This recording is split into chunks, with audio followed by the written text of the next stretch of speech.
Your brain is a memory bank. It's a record of everything you've learned and experienced to this moment. We could say that your brain is a record or an artifact of the past. So most people, when they wake up in the morning and they start their day, a brand new day where there's so many different possibilities, the first thing they do is they get their brain working and they start activating circuits in their brain that are connected to memories of the past. So they think about the problems in their life, and those problems are connected to certain people and certain things and certain times and places. And every one of those problems then has an emotion associated with them.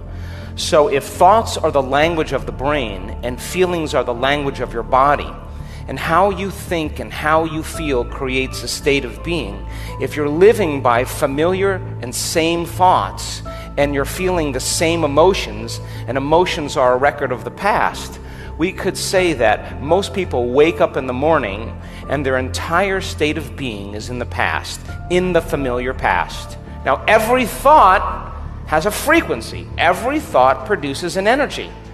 So we could say then, from a quantum perspective, you're thinking the same known thoughts the majority of the time that are producing the same frequencies. So then the same frequency is the same energy, and your life shouldn't change. And the only way your life can change is to change your energy. And nobody changes until they change their energy. Most people then, they have that vision of the future, but they give up on that vision because in order for them to arrive at that vision, they have to do something. They have to think differently. They have to act differently. They have to feel differently. And it's so much easier to make the same choice every single day. And the hardest part about change is not making the same choice as you did the day before. And the moment you decide to make a different choice, you're going to feel uncomfortable because you're stepping from the known into the unknown.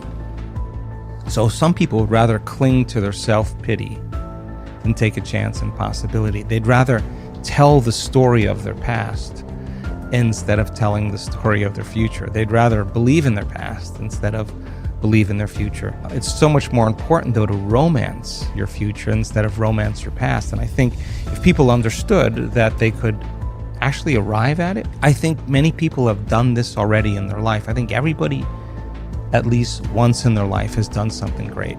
And when they did something great, they just made up their mind. And they made a decision in that moment to do something or to change with such firm intention that the amplitude of energy in making that choice caused their body to respond to their mind. That the choice that they were making to change became a moment in time that they would never forget. And the stronger the emotion they felt in order to change, the more they remembered the choice. And we could say then that they're giving their body a taste of the future emotionally, and they're literally aligning to that destiny. We discovered that if you keep doing that every day, somehow you'll arrive at that destiny, and your biology will literally begin to change to look like you're living in a different life. To change, then, is to be greater than your environment, to be greater than the conditions in your world, and the environment is that seductive. So then, why is meditation the tool? Well, let's sit down, let's close our eyes, let's disconnect from your outer environment. So if you're seeing less things, there's less stimulation going to your brain. If you're playing soft music or you have earplugs in, less sensory information coming to your brain, so you're disconnecting from your environment. If you can sit your body down and tell it to stay like an animal, stay right here. I'm going to feed you when we're done. You can get up and check your emails, you can do all your texts, but right now, you're going to sit there and obey me. So then, when you do that properly, and you're not eating anything or smelling anything or tasting anything, you're not up experiencing and feeling anything, you would have to agree with me that you're being defined by a thought, right? So when the body wants to go back to its emotional past, and you become aware that your attention is on that emotion, and where you place your attention is where you place your energy, you're siphoning your energy out of the present moment into the past, and you become aware of that. And you settle your body back down in the present moment, because it's saying, well, it's 8 o'clock. You normally get upset because you're in traffic around this time. And here you are sitting, and we're used to feeling anger, and you're off schedule. Oh, it's 11 o'clock, and you usually check your emails and judge everybody. Well, the body's looking for that predictable chemical state. every time you become aware that you're doing that and your body is craving those emotions and you settle it back down into the present moment, you're telling the body it's no longer the mind, that you're the mind, and now your will is getting greater than the program. And if you keep doing this over and over again, over and over again, over and over again, just like training a stallion or a dog, it's just going to say, I'm going to sit. And the moment that happens, and the body's no longer the mind, when it finally surrenders, there's a liberation of energy.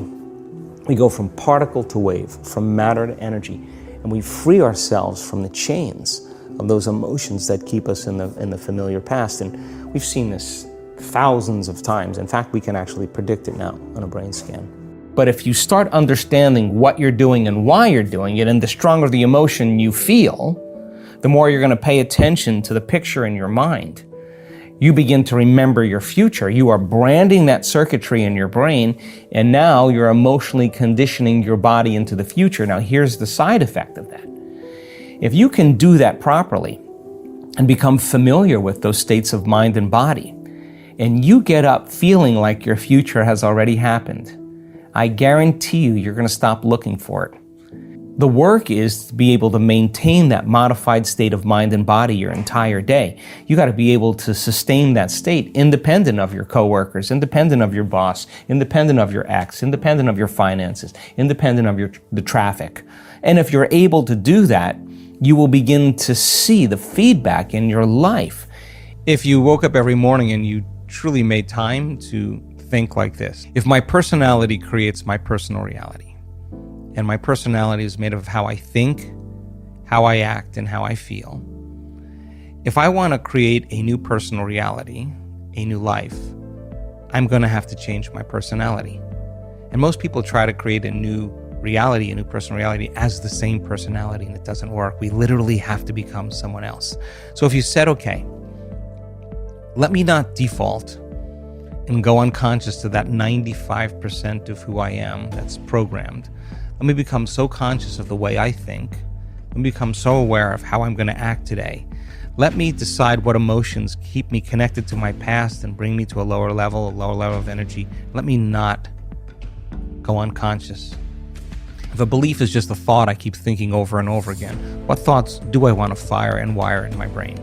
And with attention and with intention, to begin to familiarize yourself with a new way of thinking. Meditation means to become familiar with. If you keep firing and wiring those circuits, you're going to begin to install the hardware. Repeat it enough times and it becomes a software program. That could be the new voice in your head that says, I can, it is possible. People, when they have an event, what they do is they keep recalling the event because the emotions of stress hormones, the survival emotions, are saying pay attention to what happened because you want to be prepared if it happens again. Turns out most people spend 70% of their life living in survival and living in stress, so they're always anticipating the worst case scenario based on a past experience, and they're literally, out of the infinite potentials in the quantum field, they're selecting the worst possible outcome and they're beginning to emotionally embrace it with fear, and they're conditioning their body into a state of fear. Do that enough times, body has a panic attack without you. You can't even predict it because it's programmed subconsciously. So then you say to the person, why are you this way? And they'll say, I am this way because of this event that happened to me 15 or 20 years ago. And what that means from a biological standpoint is that they haven't been able to change since that event. So then the emotions from the experience tend to give the body and the brain a rush of energy. So people become addicted to the rush of those emotions, and they use the problems and conditions in their life to reaffirm their limitation, so at least they can feel something. So now when it comes time to change, you say to the person, why are you this way? Well, every time they recall the event, they're producing the same chemistry in their brain and body as if the event is occurring, firing and wiring the same circuits and sending the same emotional signature to the body.